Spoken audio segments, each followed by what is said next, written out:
Salute BookTube, welcome to my channel. Thank you for being here.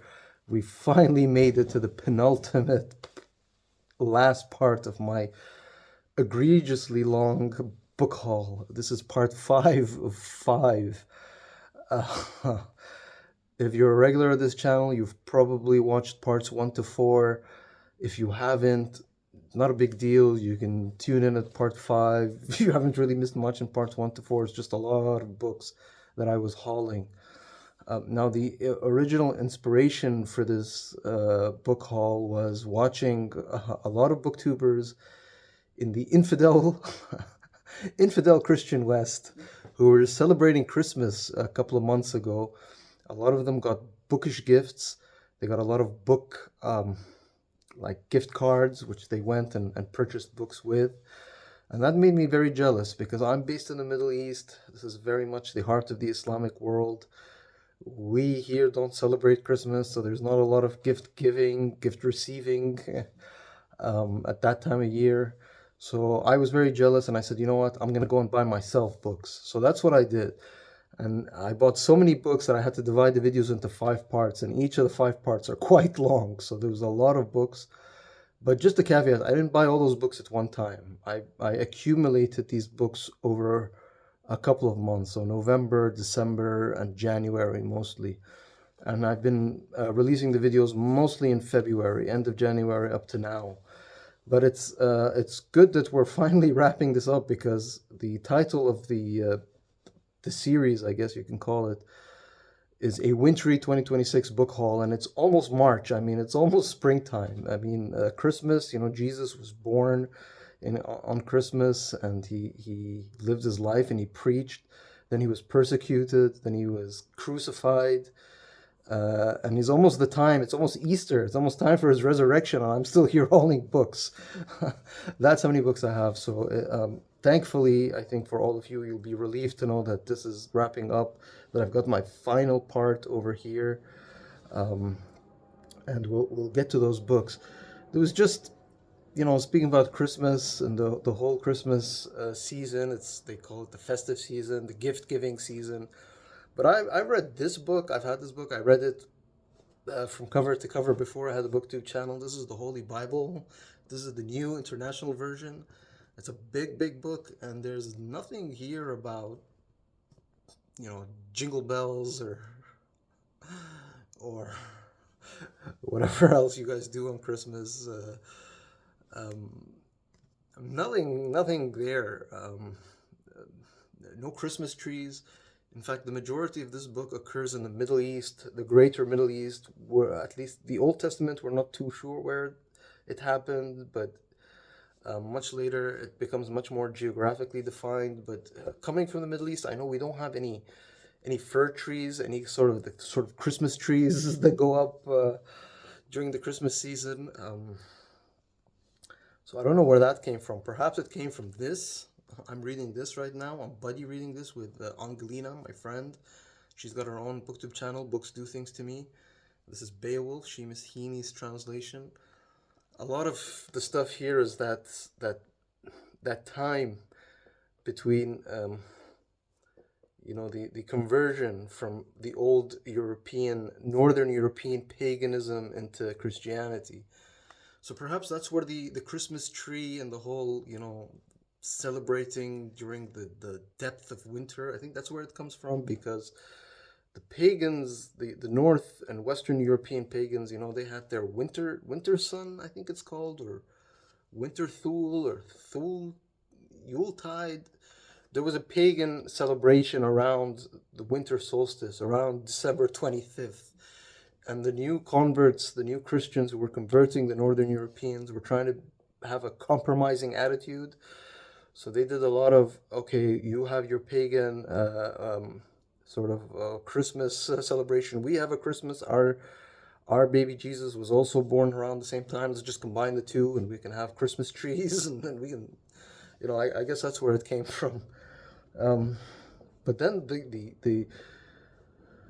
reading the Bible, there's nothing about giving gifts and going crazy and, drinking eggnog and all of that stuff. I think that came from from here, the land of enterprise. This is Benjamin C. Waterhouse's.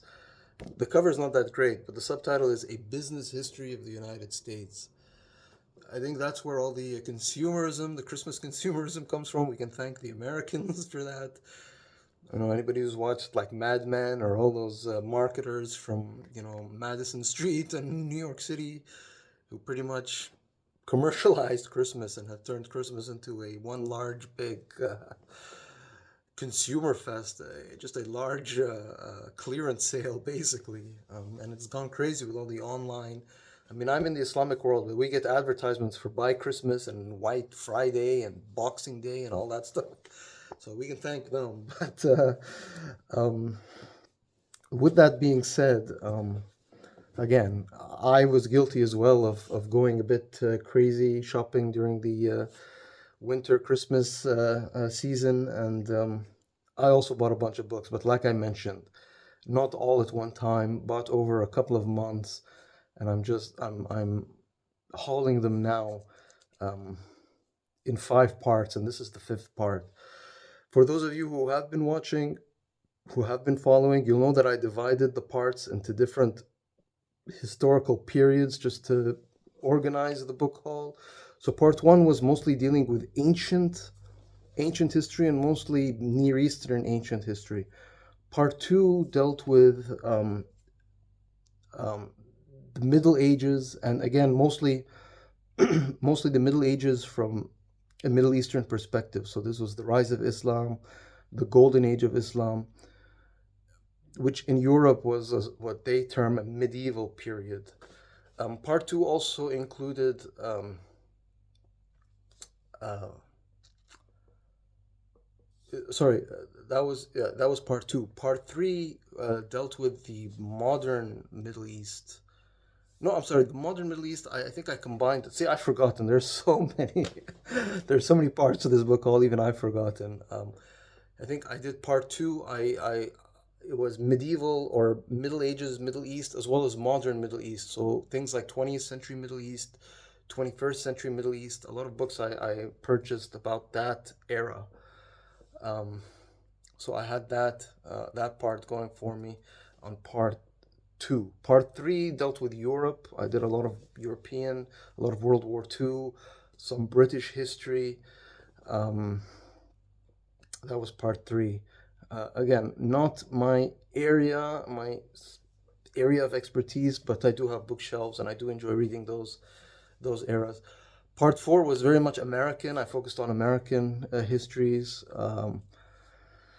I'm reading a lot of American history for 2026, which is the 250th anniversary of the Declaration of American Independence. So I've been keeping an eye out for books on American history wherever I find them.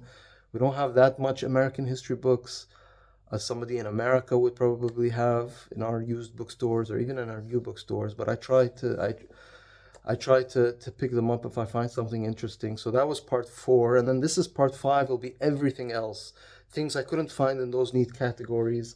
There's a bit of fiction here because most of my book hauls were nonfiction. Again, regulars will know I'm mostly a nonfiction, mostly a history reader, but there's still a lot of history, but there's also a little bit of others, maybe to change it up a little bit. So I put all that in part five, and I'll show you the books before.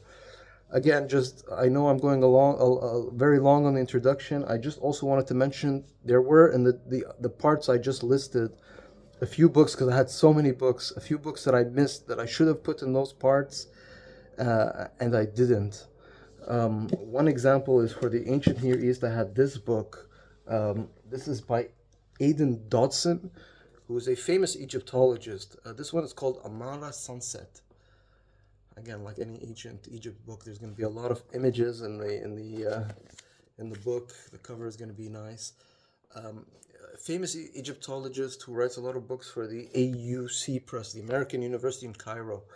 Um, this one, Amara Sunset, the subtitle is Nefertiti, Tutankhamun, I, Horemheb, and the Egyptian Counter-Reformation. And this is actually it's the sequel to another book which I think is even more popular called Amarna Sunrise. Anybody who knows ancient Egypt, the ancient Egyptians were They had a pantheon of gods, many gods. Tutankhamun's father, or was it his grandfather, was the famous Egyptian pharaoh who was very different than the rest, whose name Akhenaten was his name, and he even looked a bit strange. He wasn't, he didn't even look like the other pharaohs. If you look at his I don't know, there must be a picture here somewhere, but his images were very different, and he was very different. He led a reformation. He said that all the old Egyptian gods were nonsense, were false, and we should believe in one God, the sun god. And it was one of the very first indications in history of monotheism. So he was a very controversial pharaoh. And then that's what this book says. It's the ancient Egyptian counter-reformation, where when Akhenaten died, I'm not sure how he died. Was it foul play, or was he killed? Did he die naturally? But his son, I think his wife, his sister wife, and his son took over and led the counter-reformation and brought back all the old kings. And then Tutankhamun is very famous because his tomb was found 100 years ago by the famous archaeologist Howard Carter, and fully preserved with a lot of gold, and again a lot of hopes. The old Egyptian elites, the priesthood, glorified Tutankhamun's reign because it was a counter-reformation to the wild reformations of his father, Akhenaten. Anyway, I'm not an Egyptologist expert, but I find this period very fascinating. The first part, the Amana Sunrise, is about Akhenaten, the father, and his call to monotheism and to believe in one God, the sun god. And then this is part two, which is the counter-reformation, which brought back the old Egyptian gods. The monotheism would have to wait later to the Hebrews, and then the Christians, and then the Muslims, much later on. But this was one of the first. So this should have been in the ancient pile in part one. It wasn't, so I'm showing that here. For part, I mean, this could be in part two, because this could be in part two, it could be in part three. It could go in either, because it's about Britain, but it's also a global history, because the British Empire was a global phenomenon. So it's hard to place these in a specific category. But the book is by Brian Lapping, and it's called End of Empire. It's a bigger book. You can see it's big. It's really really old, kind of damaged, but yeah, End of Empire. This is the end of the British Empire. It just discusses 20th. It's really the 20th century. Probably towards the middle of the 20th century, World War II, and just the fall of the British Empire, which was, if we go through the table of contents, it'll probably give you a better idea. Chapter 1 is India, Chapter 2 is Palestine, Chapter 3 is Malaya, Chapter 4 is Iran, Chapter 5 is Egypt, Chapter 6 is Aden, which is in Yemen, Chapter 7, or Aden in Arabic, Chapter 7 is Cyprus, Chapter 8 is Gold Coast. The Gold Coast, I believe, refers to West Africa, specifically Ghana, which was a British territory, probably Nigeria, Western Africa, British Western Africa. Chapter 9 is Kenya, which is British East Africa. And then Chapter 10 is Rhodesia, which is British South Africa, Zimbabwe, now known as Zimbabwe. Rhodesia, named after a Cecil Rhodes, I believe is his name, a infamous British colonialist. But you can see the map, where apparently the British Empire, the sun never set, but eventually it did set, to be taken over by an American empire, which is related. But anyway, it's fascinating. This subject, it fascinates me. I think it should be studied more. And as you saw, yes, it's about Britain, but in the table of contents, we never even mentioned the word Britain. It was, you just go throughout the whole world. It's a world tour of different parts of the British Empire, and how British control in those areas were erased. And then this one should have been in part four, the last part, which was my American history, my American book haul, part four. You can watch it if you want to. I don't know why I just forgot it was buried under books, and I forgot to put it there. This is by Andrew Tully. It's also a bit of a battered copy, but I'm happy to find it's called CIA, The Inside Story.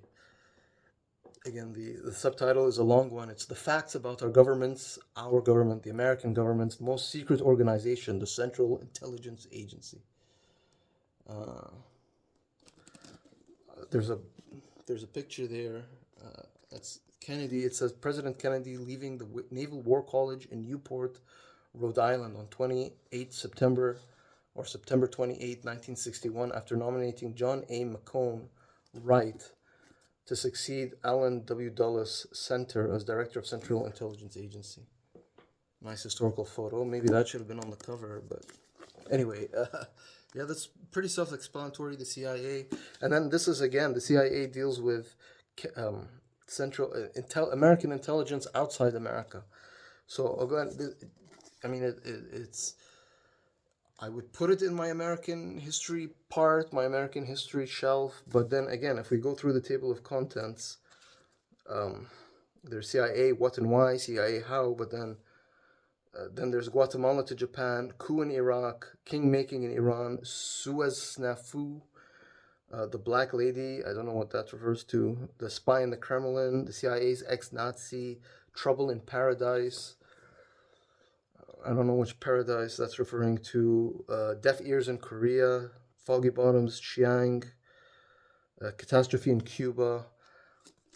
Again, goes throughout the whole world, and this is an older book because it ends with the Cuban Missile Crisis in 1962. It's an older book, so that's why it's a little bit not in the best condition.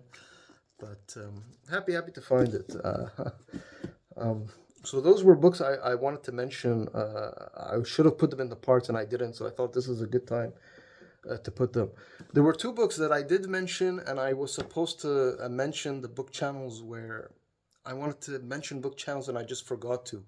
I've been extremely busy for the past month, and so I was doing these book hauls and making videos really in a hurry, not really thinking or planning as much as I would have liked to. Um, so what I wanted to do now is just go back to those books and then mention some channels that inspired me with these book choices. The first one is this book by David Gran, The Wager, A Tale of Shipwreck, Mutiny, and Murder. I'll just read the first line of the back cover. It says, on 28 January 1742, a ramshackle vessel of patched together wood and cloth washed up on the coast of Brazil. Inside were 30 emaciated men, barely alive, and they had an extraordinary story to tell, or tale to tell. This I heard about on Jeff's channel. Jeff's channel is called Reading Still Matters. It's a really good channel. I'm gonna link it below. You gotta watch. I was supposed to link it in the original video. I wasn't. I had mentioned that I'd heard about it somewhere. This book somewhere on BookTube. It was on Jeff's channel, so I'm going to mention Jeff for that. And then I also hauled this in part 3 when I was discussing European and British history. This is David Starkey's Elizabeth. It's a signed copy, and the actual subtitle is Elizabeth Apprenticeship. It says Apprenticeship, and there's the author's signature, David Starkey. I had mentioned in the original video that this was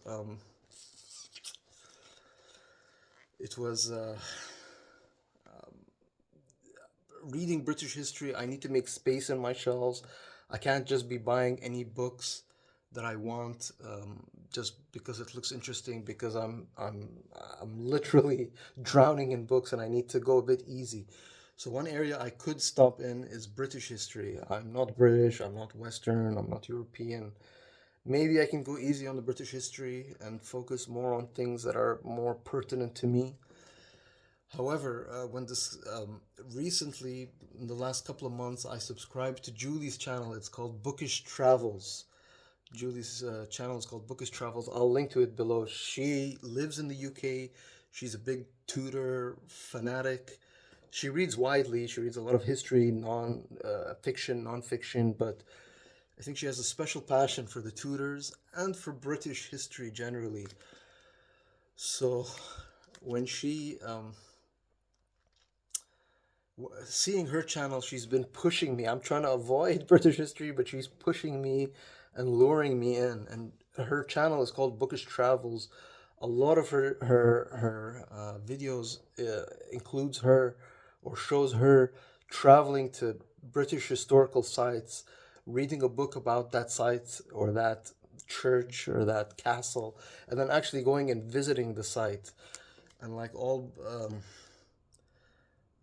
with all British people, I'm very jealous because Britain, for me, is like one giant outdoor museum. They're very lucky that they can do that. They can read the book and then actually go and see where the drama occurred. And it's so well preserved in Britain, the UK, in England, wherever.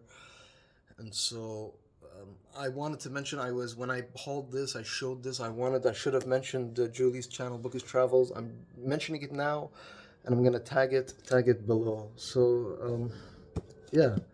Uh, but with that clothering over, I think we can start with the actual books for this part five. Um, just work on the ergonomics here. Like I said, this last part of the book haul is all the other books that I couldn't categorize in any specific category in the last four parts. So I'm gonna show them here. Um, the first book I wanted to show is a very nice copy I got of Washington Irving's The Tales of the Alhambra, or Tales of the Alhambra, yeah, basically. But look at that cover. That's the famous, I think, Corte de Leon, the Lion's Court. I hauled earlier a book about Spain. This is in Granada in Spain, the famous Alhambra Palace, which is a sort of Latinized corruption of the Arabic word Alhambra, which is the red. The Alhambra Fort or Alhambra Castle, the Red Castle or the Red Fort. Washington Irving was an American uh, travel writer from uh, I think from the 19th century. And I have another of his book about the Prophet Muhammad. He was interested in the Middle East when a lot of Americans were not very interested. They were more interested with the Wild West. But yeah, I'm looking forward to reading this. It's a very nice cover I found. The back is also very beautiful. I've been to the Alhambra in Granada multiple times. Beautiful place. As I mentioned before, Spain is the country I visited the most. So I was very happy to find this. The other book I found is a classic. Um, Regulars of my channel will know that in 2027 I've been trying to get into Russian literature. So I started with Russian folk tales, a book again Angelina sent me. I'm in the process this month of reading Mikhail Bulgakov's The Master and Margarita, but this is a classic. This is Leo Tolstoy's War and Peace, the Penguin Popular Classics edition. Look how big this is. Happy to have found this at the used bookstore.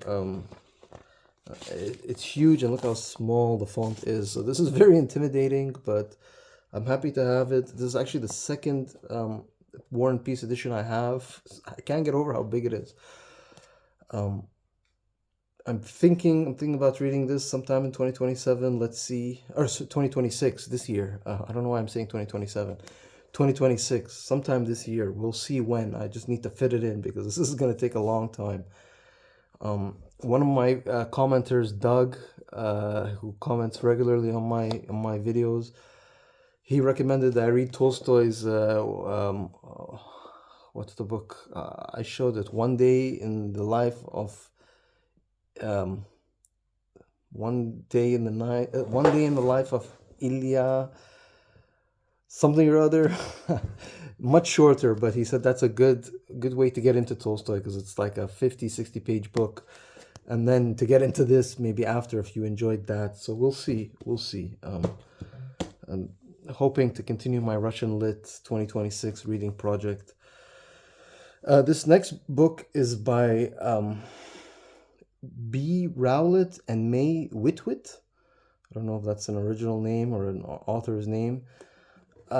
It's talking about Jane Austen in Baghdad. Sorry about the glare. The subtitle is The True Story of an Unlikely Friendship. Um, I'll read you the back cover, I think is the best explanation. Would you brave gun-toting militias for a cut and blow dry? That's how it starts. It says May is a tough-talking, hard-smoking lecturer in English. She's also an Iraqi living in Baghdad, dodging bullets before breakfast, bargaining for high heels in bombed-out bazaars, and battling through blockades to teach her class of Jane Austen studying girls. B, on the other hand, is a London mum of three, busy fighting off PTA meetings and chickenpox, dealing with dead cats, and generally juggling work and family, while squabbling with her globe-trotting husband over the socks he leaves lying around the house. They should have nothing in common, but when a simple email brings them together, they discover a friendship that overcomes all their differences of culture, religion, and age. And between the grenades, the gossip, the jokes, and the secrets, they hatch an ingenious plan to help May escape Baghdad. So a couple of things there. Jane Austen, again, I read mostly nonfiction. I tried to read Jane Austen. A couple of booktubers tried to get me into it. I read Pride and Prejudice. No comment. I'll be diplomatic. No comment. Maybe I wasn't giving it enough attention. Maybe I'll reread it someday. But there's a famous or a popular booktube event, Jane Austen July, which occurs in July. I don't know. I've only read Pride and Prejudice, and maybe I need to give it another chance. I haven't read any other Jane Austen, but this might be a good time. I picked this up because I thought maybe I could get into Jane Austen July, try to expand my reading horizons. But probably I need to read more Jane Austen before I get into this, so we'll see. I don't know if I'll do it this year, if I'll do a bit of Jane Austen reading, then get into this. But the part about Baghdad, again, regulars of my channel will know that I am from the UAE.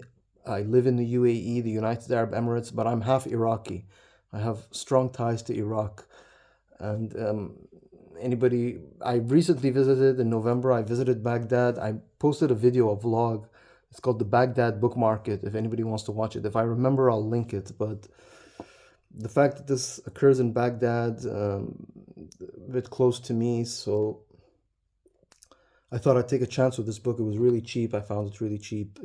Again, the only question is, will I enjoy this without having read much other Jane Austen? I don't think that'll be the case. I think you need to be a bit of a Jane Austen reader, be more familiar with Jane Austen before you get into this. So I might do that. I don't know if I can do it in 2026, but we'll see. We'll see. The next book, again, I couldn't put this in any category. This is me trying to be sophisticated and cultured. I found this book. I said it's cheap. I'll grab it. It's by Michael Steen, and it's called Great Operas. The subtitle is A Guide to 25 of the World's Finest Musical Experiences. I haven't watched much opera. I think I've been to one opera in my life, and that was in Washington, D.C. I spent some time in Washington, D.C. It's another story. I'll probably get into it in another video. I think it was a Verdi opera. So I'm not very aware. I'm not that sophisticated, but I don't know. I guess I picked this up to try to be a bit more sophisticated. And this is basically what the subtitle says: a guide to 25 of the world's finest musical experiences, the great operas. Michael Steen, there's other books. He's got A Short Guide to Great Opera. A Short Guide to Great Opera. Don Giovanni, A Short Guide to a Great Opera. That's all what the series is called. He's got La Bohème and then The Marriage of Figaro. So an author who's a opera expert, just writing about opera for unsophisticated people like myself. Again, I'll give it a try. I picked it up because it was cheap, and who knows? Maybe I'll become a connoisseur of the opera. The next couple of books, I showed earlier that End of Empire book. Again, I'm based in the United Arab Emirates, which is in the Middle East and the Arab world, but it's not too far from India. And in fact, when you go to any used bookstore here, you're going to see a lot of books about India because there's a large Indian population here. India is not that far away.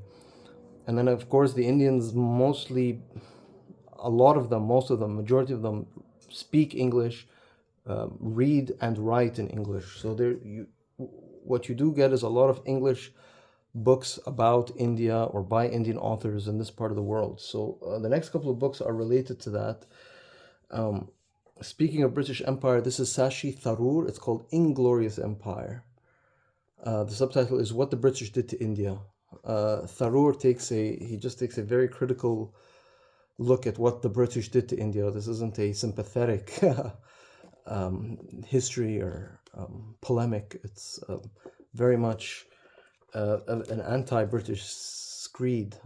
There's a debate. The British will say we brought education, we brought refinement, we brought sophistication, we brought civilization, we brought Western civilization, we brought democracy and the English language to India.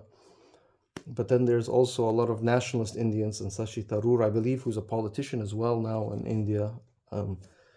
He takes the opposite view, and it's also another popular counter view that no, the British were a net negative to India. We'll see. I'll read this one. I think quite popular. It was quite popular in Britain. I don't know how big this is in America, but happy to have found it. And then just sticking to the Indian subject matter, in my last book haul, which is way back in the autumn of 2025, I had hauled a book about this figure, Indira Gandhi. This is a biography. This is by Pupul Jayakar. So this is the second book now I have about Indira Gandhi. The first one I think was written by a friend. I think this author Pupul Jayakar is also a friend. So that's the problem now. These are two biographies, sympathetic biographies. So I don't know. I guess I'll read it with a grain of salt or with a careful eye, basically, because I mean, ultimately, this figure was assassinated, so she did have enemies. I don't know too much about her. I've been to India and I went to the Indira Gandhi Museum, so I do know a bit about her. It was an interesting museum about her life. She's pretty much Indian royalty. I think her mother she's related to Gandhi on her maternal side, and her father's side was the first prime minister of India, Jawaharlal Nehru. So, or it could be the opposite, something like that. But comes from a scion of the Indian elite, and then again tragically assassinated. Second biography I have of her. So maybe I'm due an Indira Gandhi sort of India reading event sometime in the near future. And then this is more of the same, John Key, India History. India History, self-explanatory. Again, you get a lot of books about India history, Indian fiction, Indian writers in my part of the world because there's so many Indians. The Indian population is high, and a lot of them read in English. And it's more of the same for this one. This is a big book. Look at the size of this one. This one is by William Dalrymple, who's very famous for writing about India, famous travel writer, excellent writer. I've not read all his books, but the ones that I have read are really good. This one is called The Anarchy. The subtitle is The Relentless Rise of the East India Company. One of his more recent books, I think this is from 2019, so fairly recent. I'm just intrigued. The East India Company almost presided, they almost controlled India. And they just didn't control India, they actually controlled the part of the world that I'm from. So this part of the world, what the Arabs call the Arabian Gulf, what the Persians call the Persian Gulf, was controlled by the Raj, what eventually became the Raj in India. They weren't reporting to London, they were reporting to Bombay. So I don't know how much of this goes into the Middle East, probably focusing more on India itself, but the East India Company, pretty much the British colonial corporation that controlled India and sucked up a lot of its wealth. What this author, I guess, argues against. I don't know if Dalrymple. It'll be interesting to see which side Dalrymple takes. Does he say that? I mean, the word anarchy is not a very positive title, but does Dalrymple take a pro-British view, or does he take an anti-Brit? Were the British a net good for India, or were they a net bad or a net negative? We'll see. We'll see. And then similarly, this is India, but I think this is more China, actually. This is by Stephen R. Platt. It's called Imperial Twilight. And the subtitle is The Opium War and the End of China's Lost... the Opium War and the End of China's Last Golden Age. Again, the Opium Wars, the British control of China, the European control of China, the importation of opium from India and South Asia into China. China, a large portion, especially of the elite, were addicted to opium, and that allowed the British and the European powers to control China. And China went through a very, very sad decline. If the verdict is out about India and what the Europeans or the British did in India, or there's a debate, there isn't really much of a debate about China, at least among the Chinese. The Chinese take a very negative view of the of European colonial experience because of the opium, the introduction of opium by these Europeans, and then the control of China, the rape of China by European powers. Of course, that ended with the Japanese invasion, which also brought much trouble to China. But China's definitely rebounded now, and as I say now, a lot of people argue we live in another bipolar world where China and America are almost equals now, that China has rebounded from its ignominious recent past. It was a great power, and then it suffered under European control, but it's rebounding, it's bouncing back. And then just a last couple of few books, I hope we can, to wrap this up really quickly. These, again, are others. I couldn't put in any specific category. The next two books are by the same author. It's the same series. This is by Tim Marshall. This one's called Prisoners of Geography. Subtitle is 10 Maps That Will Tell You Everything You Need to Know About Global Politics. I love these kind of books about global politics, about geopolitics, and this one is extremely famous. I think a lot of people, probably a lot of my viewers, will know about it. I already have a copy of this book, but I got this book because it says it's fully updated to cover global events of the last 10 years. So the first one is a bit dated. It'll be interesting to see how prescient Tim Marshall was in his prognostications. So I grabbed it. And then this is the sequel to it. It's called The Power of Geography. That was Prisoner of Geography. That's The Power of Geography. Again, by Tim Marshall. 10 Maps That Reveal the Future of Our World. Again, I love geopolitic books.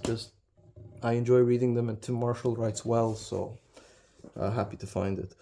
The next book is a booktube made me do it. It's by Naomi Klein. It's called Doppelganger. The subtitle is A Trip into the Mirror World. A lot of booktubers were speaking about this book, mostly singing its praises, mostly positive. If I understand correctly, Naomi Klein is a maybe I should read it, but she is a famous, well-known commentator on current events, a very sober, very judicious one.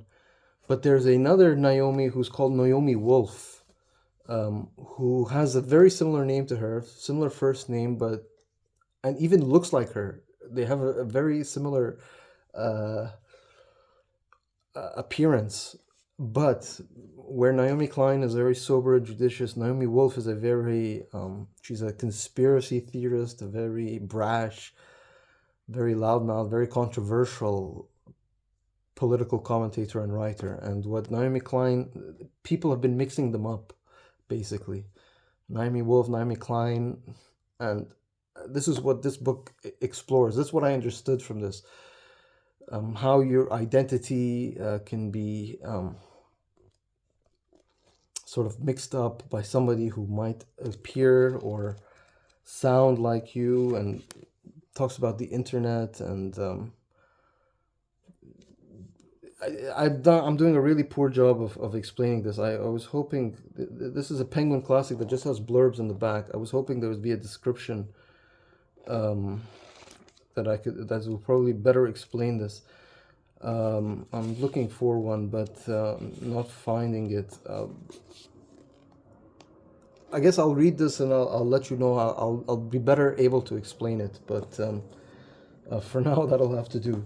And then last three books I'll do really quickly. The next one is about Instagram. It's called No Filter.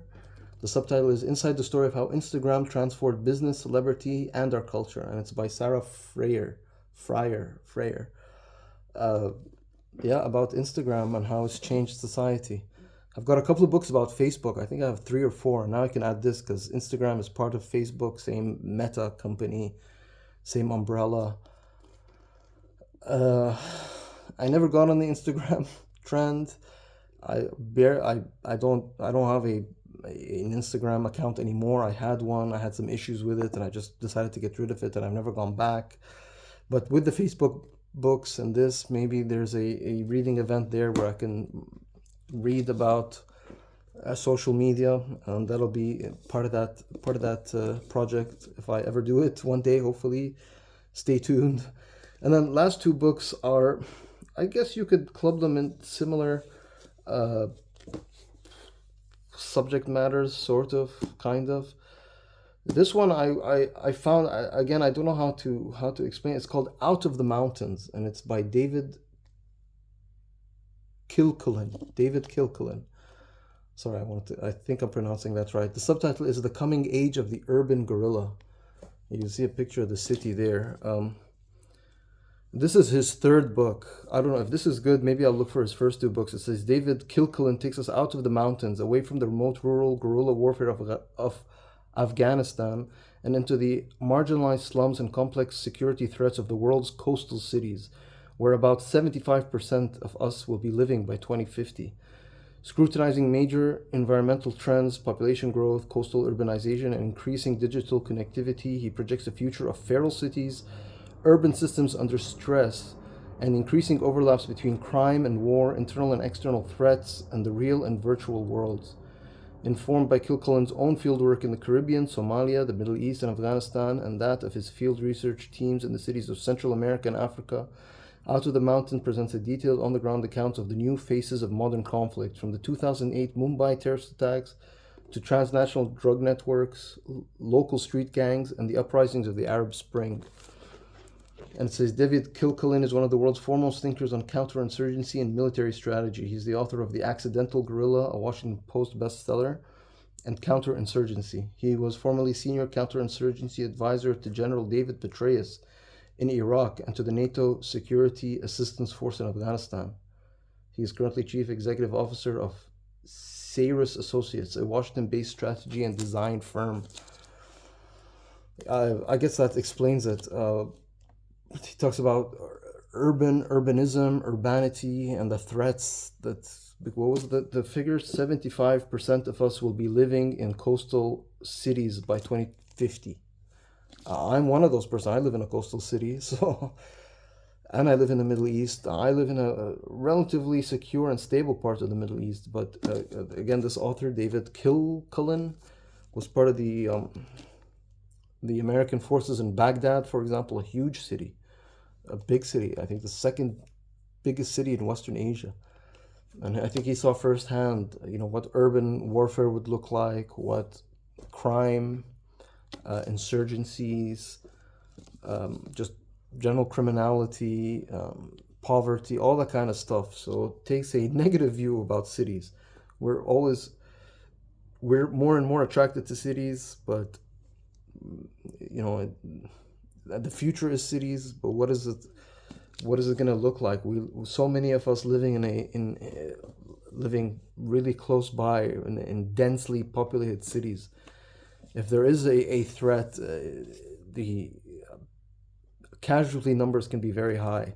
And then speaking of catastrophes and emergencies, this one I found looked interesting. I picked it up. It's called The Long Emergency. The subtitle is Surviving the Converging Catastrophes of the 21st Century. Again, I don't know how well focused that is, but the author is James Howard Kunstler, author of The Geography of Nowhere. I'm not sure how popular this author is. Um, uh, I guess I'll read it. That's the best thing because I don't know how to explain it. It says the industrial world was built on cheap energy. Over the past century, we have used the stored energy of millions of years of sunlight in the form of oil, coal, and natural gas to create the marvels and miracles essential to modern life. But now the cheap fossil fuel fiesta is ending. Climate change is upon us, and our models of global industry, commerce, food production, and transportation may not survive. Industrial civilization is in big trouble, and the American people are sleepwalking into a future of hardship and turbulence.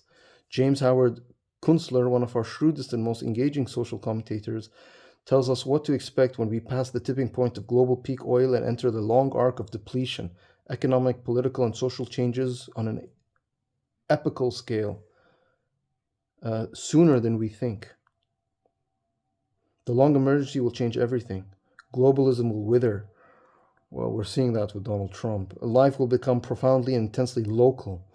The consumer economy will be a strange memory. Suburbia, considered a birthright and a reality by millions of Americans, will become untenable. We will struggle to feed ourselves. We may exhaust and bankrupt ourselves in an effort to prop up the unsustainable. And finally, the United States may not hold together as a nation. We are entering an uncharted territory of history.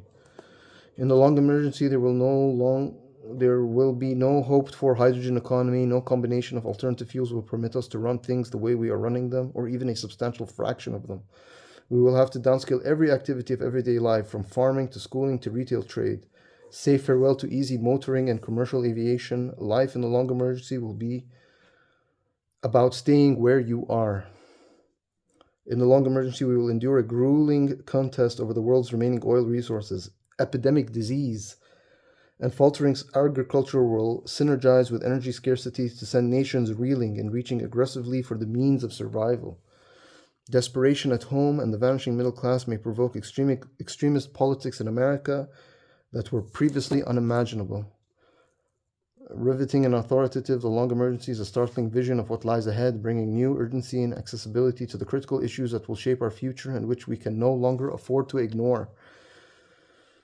James Howard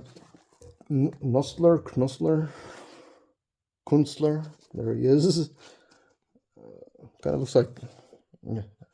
looks like Lenin, but was born in New York City in 1948. He's the author of three other nonfiction books: The Geography of Nowhere, Home from Nowhere, and The City in the Mind, Notes on the Urban Condition, as well as 9 novels, including Maggie Darling, A Modern Romance, The Hollywood Ball, and Embarrassment of Riches. He has been an editor at Rolling Stone, and his articles have appeared in the Atlantic Monthly and the New York Times Magazine. Some prescient stuff. That's stuff about epidemic disease, and then provoking extremist politics in America. This book was written in 2005, so very prescient. So I was happy to find it again. It's kind of similar that cities, the modern world, we're going. The future is not rosy. Basically, is the premise of both those last 2 books I mentioned. So yeah, on that cheery note, I think we can finally wrap up my 2026 winter book haul. Thank you. If you watched from part 1 to part 5, you are a hero in my eyes. But even if you watched just a little bit of this, or the last part, or just snippets, thank you very much. I wish you the best in your reading. And I'll finally wrap up this monster mega book haul 5-part whatever. I'm lost for words. So I think I'll wrap it up. Salute, BookTube.